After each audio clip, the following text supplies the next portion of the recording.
जातियों से परे कितने थे जो सिद्धांत संगठन के, जो जनसंघ के सिद्धांत हैं, अड़ेग कोई डिगा नहीं सकता। एक वक्त ऐसा आया देश के अंदर 4 उपचुनाव हो रहे, पूरे देश की जनता देख रहे थे। डॉक्टर राम मनोहर लोहिया लड़ रहे हैं, आचार्य कृपलानी चुनाव लड़ रहे हैं, मीनू मसानी चुनाव लड़ रहे हैं, पंडित दीनदयाल उपाध्याय चुनाव लड़ रहे हैं। दीनदयाल जी ने बहुत मना किया, महामंत्री हैं जो भी हैं, पर ये क्या यार, हम चुनाव लड़ेंगे नहीं, हम चुनाव नहीं लड़ेंगे। बड़े लोगों ने समझाया आप चुनाव लड़ेंगे, लोकसभा में पहुंच जाएंगे, जनता को ध्यान में आएगा, बड़े अच्छे ढंग से आप विषय रखेंगे, आप हाईलाइट हो जाएंगे। दबाव इतना पड़ा कि चुनाव लड़ने के लिए हाथ भरनी पड़ी मजबूर होकर के।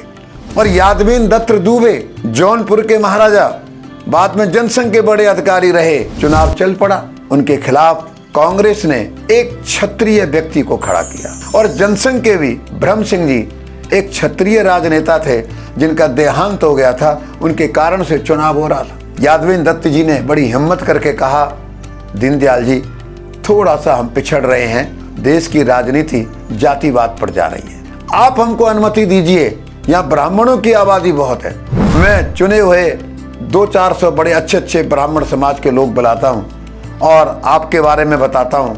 दीनदयाल जी ने जवाब क्या दिया, आपकी इस जाति का सहारा लेने से दीनदयाल चुनाव जीत जाएगा, लेकिन एक बात याद रखना, मैं स्वयंसेवक हूँ, प्रचारक हूँ संघ का, संघ के सिद्धांत, संघ से निकलकर जनसंघ बना है, उसके सिद्धांत हार जाएंगे, मैं इस काम को नहीं करूँगा। वो तीनों चुनाव जीत गए, राम मनोहर लोहिया जी, कृपलानी जी, मीनू मसानी जी, लेकिन दीनदयाल जी उपाध्याय चुनाव हार गए।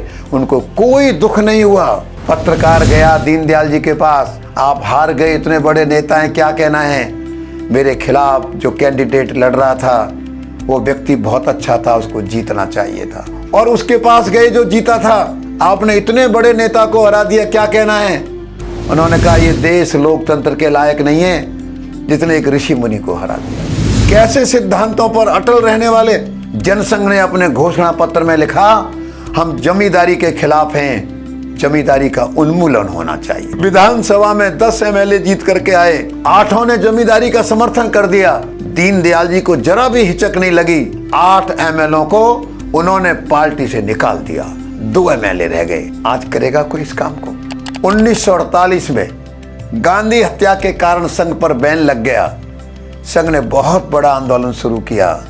ये जो आंदोलन शुरू किया जिसमें जेलें भरी गईं, बहनों और भाइयों, उसमें दीनदयाल जी का बहुत बड़ा रोल था। और जब श्यामा प्रसाद मुखर्जी जी का देहांत हो गया और जम्मू कश्मीर का आंदोलन चढ़ा, एक निशान, एक विधान, एक प्रधान, इसके लिए आंदोलन चला, मुखर्जी के बलिदान को व्यर्थ नहीं जाने देंगे। पूरा जम्मू कश्मीर का आंदोलन पूरे देश में छिड़ा। उस सारे आंदोलन के प्रमुख पंडित दीनदयाल उपाध्याय थे। बड़ी कुशलता से उन्होंने उस आंदोलन को चलाया। पंडित जवाहरलाल नेहरू को मजबूर होकर के शेख अब्दुल्ला को जेल में डालना पड़ा। और मुखर्जी को जब एक प्रकार से उनकी जम्मू कश्मीर में हत्या कर दी गई, देश के 2-3 बड़े राजनेताओं ने षड्यंत्र करके, कहना पड़ेगा आज तक श्यामा प्रसाद मुखर्जी की हत्या का सरकार ठीक तरह से कोई आयोग बिठाए कुछ किया और वो आज तक पता नहीं कर पाई, लेकिन वो हत्या थी उनकी, सारी जिम्मेदारी पंडित जी के कंधों पर आ गई। 1952 से लेकर 1967 तक जनसंघ को कहां से कहां पहुंचा दिया। जनसंघ ऊपर से नीचे नहीं आया था। जनसंघ एक व्यक्ति को नायक बना करके खड़ा नहीं किया था। आज की तरह एक परिवार को, एक व्यक्ति को आगे खड़ा करके इर्द गिर्द उसके जनसंघ ने खड़ा किया था। पहले गांवों में खड़ा हुआ, फिर जिलों में खड़ा हुआ, फिर प्रांत में खड़ा हुआ। जब प्रांतों में खड़ा हो गया तो उसको अखिल भारतीय स्तर पर बना दिया गया। किस तरह के कार्यकर्ता गढ़े। सत्ता हमारा लक्ष्य नहीं है, भारतीय संस्कृति के आधार पर शक्तिशाली भारत खड़ा करना, प्राचीनता के गौरव को बनाए रखना, ये हमारा लक्ष्य और उद्देश्य है। ध्यान रखना, डॉक्टर राम मनोहर लोहिया के साथ बड़े अच्छे संबंध आए। एक जनसंघ के कार्यकर्ताओं का शिविर था, डॉक्टर राम मनोहर लोहिया को ले गए। शिविर में रहे डॉक्टर राम मनोहर लोहिया, कहने लगे तुमने ये जो संगठन खड़ा किया है, ये जो कार्यकर्ता खड़ा किया है, एकात्म मानववाद का सिद्धांत इनके सामने रखा है। हम जो समाजवाद को लेकर के चले हैं, तुम्हारा एकात्म मानववाद का सिद्धांत हमारे समाजवाद से भी कहीं ज़्यादा समाजवादी है। ये डॉक्टर लोहिया जैसे व्यक्ति को, महापुरुष को बोलना पड़ा।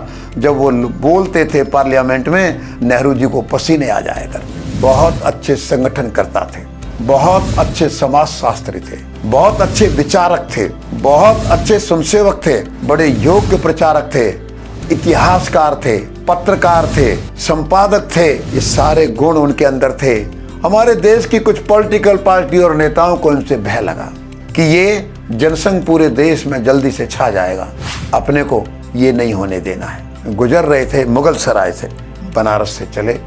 सुबह लोग उठे, मुगल सराय की रेलवे लाइनों के बीच में एक व्यक्ति की कोई लाश पड़ी है, उस पर चादर ओढ़ाई हुई है। वहाँ के कुछ कर्मचारियों ने देखा, चादर हटाई, बुलाया लोगों को। अरे ये तो पंडित दीनदयाल उपाध्याय लगते हैं। देश के अंदर हाहाकार मच गया। हजारों लाखों कार्यकर्ताओं की आंखों में आंसू आ गए।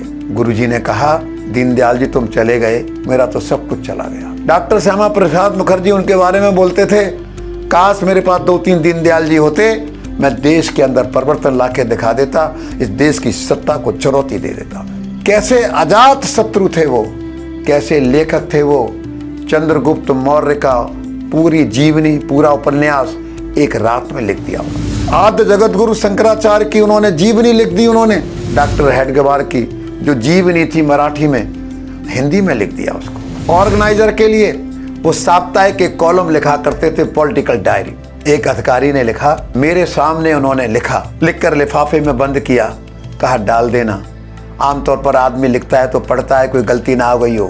उसको अपने ऊपर इतना विश्वास था, जो लिख दिया मैंने वो ठीक लिखा है। अब बताइए आप, 5 जन, राष्ट्र धर्म, स्वदेश, इनका संपादन भी करना, इनका कंपोजिट का काम भी करना, इनका वितरण भी करना।